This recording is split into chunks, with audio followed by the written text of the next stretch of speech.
Yeah, let's talk about Black Panther because I'm ready to shoot you down some points. I agree with you on some, but where do you want to start with this?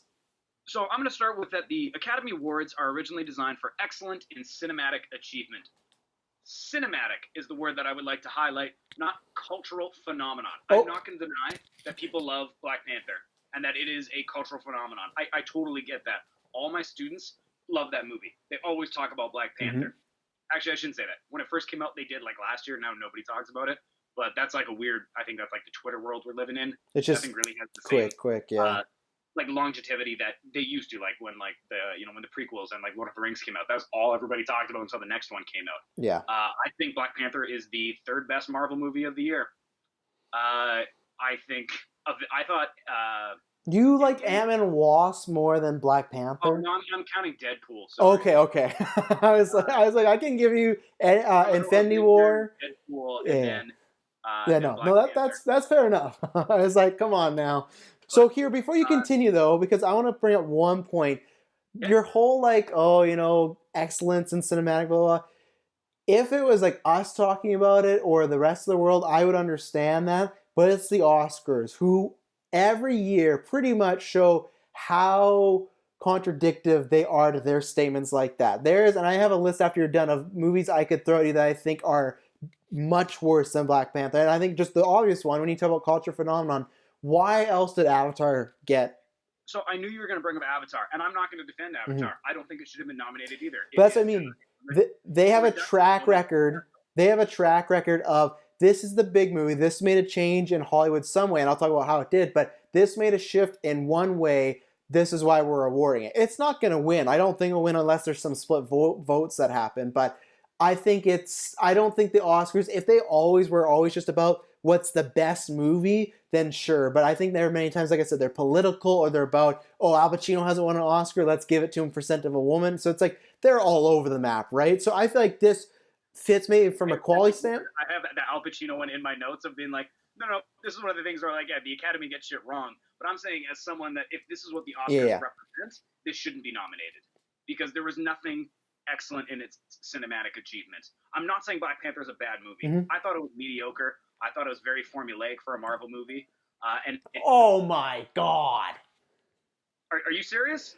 Okay, so I can give you the as far as the hero's journey, right? T'Challa's journey as far as point A to point B. The stuff that's not formulaic, and I think you brought it up a little earlier when you're talking about like in a board meeting of let's talk about race, and this is how we'll talk about race issues. For me, that's the reverse of like they don't need to do that. Marvel's at this point where they could just keep cranking out the same old origin story, good guy, bad guy, blah blah blah. But the fact that Well, in that they do, but this one was different for the sense of they gave Killmonger a message and a actual story that fit with our world. Those so many. What's Whiplash's like journey in Iron Man 2? Nothing. It's just something, right? But in this, it had real world effects, and just the fact that they're talking about things like him talking about slaves committing suicide, or us like as white people, as our culture in the past, like taking things from him. That's something that I would not expect a Disney slash Marvel Studios movie to, because the track record that they've shown before, like, so what's the most close? Maybe Civil War talking about like people's rights. Other than that, it's always been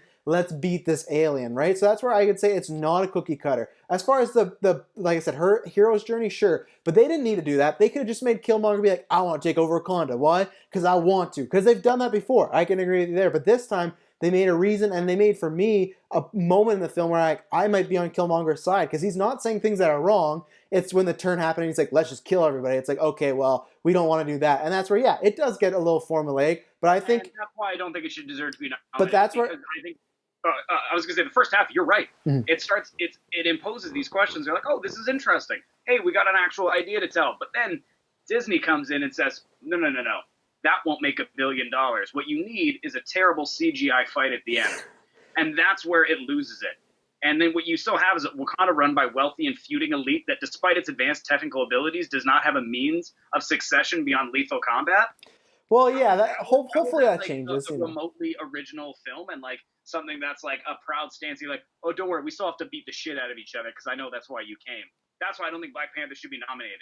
Just because you bring up these ideas and then almost purposefully ignore them by doing these giant fight scenes. Yeah, And but like then it goes back to, oh, you have not his seen the story. sequel. So for me, the thing is, where with Black Panther, his whole journey is about one, yeah, the hero's journey, but two, also it's accepting and finding a balance between what he wants and what Killmonger wants. Because you have that scene of him and his dad, and he's talking about like you were wrong and you guys did it this way for years. So to me, that was the point that yeah, you know, maybe you're right. In the sequel, it's gonna pick up and they'll just be fighting in the water again. But to me, I took it as they're gonna start changing the ways, they're gonna open up to other worlds or other countries. So for me, that was to me his But journey they is don't in the movie.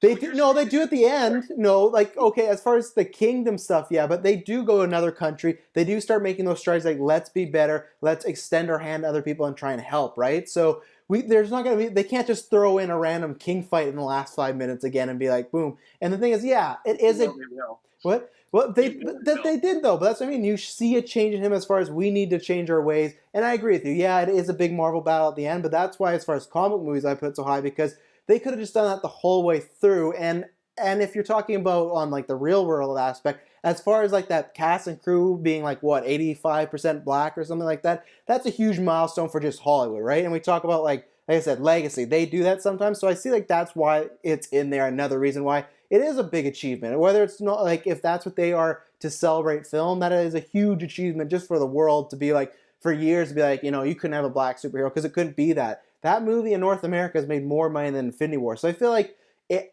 to me, I understand why it's there. I would not want to win, but I feel like it does have accolades that puts it above in I'm not gonna say it's in the Logan Dark Knight tier for you, but I think it puts it above a lot others. But I think for you, it's a big fight at the end that kills it for you. What I liked about Black Klansman is like they actually even in the movie, him and the girlfriend talked about it about that duality of like, well, I'm a black man and I want the liberation of black people, but I'm also a cop, and it's that you can fight change, systemic change from the inside. Black Panther showed that nope, the wealthy noble elites, don't worry, they'll keep you. But And to me, that's like Disney protecting itself of being like, no, no, no, let's not have a movie actually about a revolution that's successful.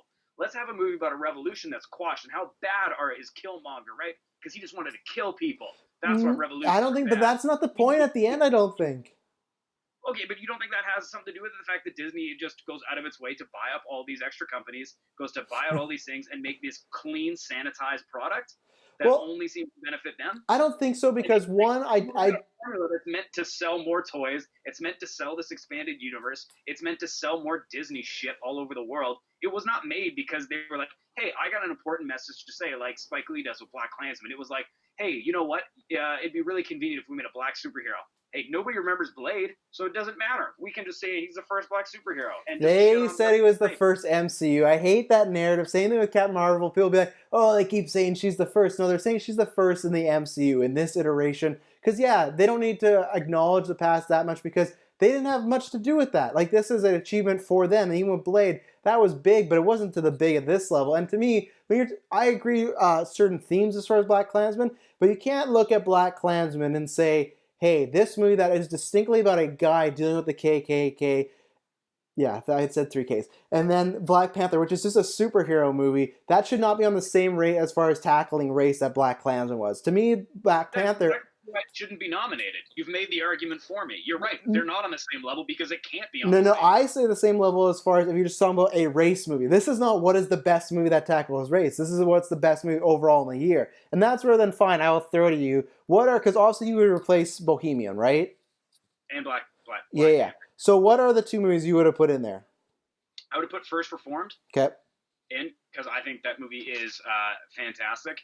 And I'm trying to think, and that's actually a good question. I did not think about that.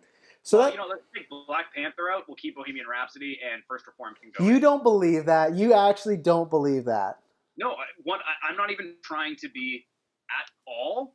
I don't know, controversial and being like, I'm not saying like Black Panther wasn't good enough, like it wasn't The Dark Knight. I'm just saying that this is a movie that people seem to love and are not really like examining it critically like they would. People will examine Roma critically. They'll examine Black Klansman. They'll do Vice critically. But Black Panther, you can always just throw up that fake argument. It's a comic book movie though. Okay, then it doesn't get to be talked about then. If it can't transcend its genre like The Dark Knight did, which, if you recall, the final act of that movie is Batman saying, I'm not going to fight you. Yeah, And the but people then choose not to fight. That was transcending the genre of that we don't need this giant battle between two people. And but that's still, you still have 5 minutes before, into it. 5 minutes before, then you still have him fighting a bunch of dogs and throwing the Joker off a roof. Like, just because they've changed a few things. A giant CGI battle on the plane with those weird ass rhinos. It doesn't matter, but it doesn't matter if it's a CGI or not. It's the battle, because that heart for that country. That's where, to me, it does transcend the superhero genre. The fact that you can talk about it. What other comic film could you say at least tackled anywhere near what Black Klansman could, as far as talking about race? These are, like you said, this is a movie that's made for toys, to keep further in this universe, right? They didn't need to do that. So that's why I think that is the message. That is where I do critically, like when we were talking about it, I do feel it brought up things that I feel it is on that top tier, and I feel like it talking about race does do that. It does transcend the genre, because no other ones do that. No other ones really talk about that. X-Men? What? Don't talk about X-Men when you're not a big fan of X-Men. Like, I'm not a big fan of the X-Men, but I'll say Days of Future Past literally opens up with talking about the Holocaust. And then it moves along, and it's a time-traveling tale. It's a time-traveling tale where, at least at the end of the day, it is a big CGI battle, but the CGI battle is still core centered about a race issue.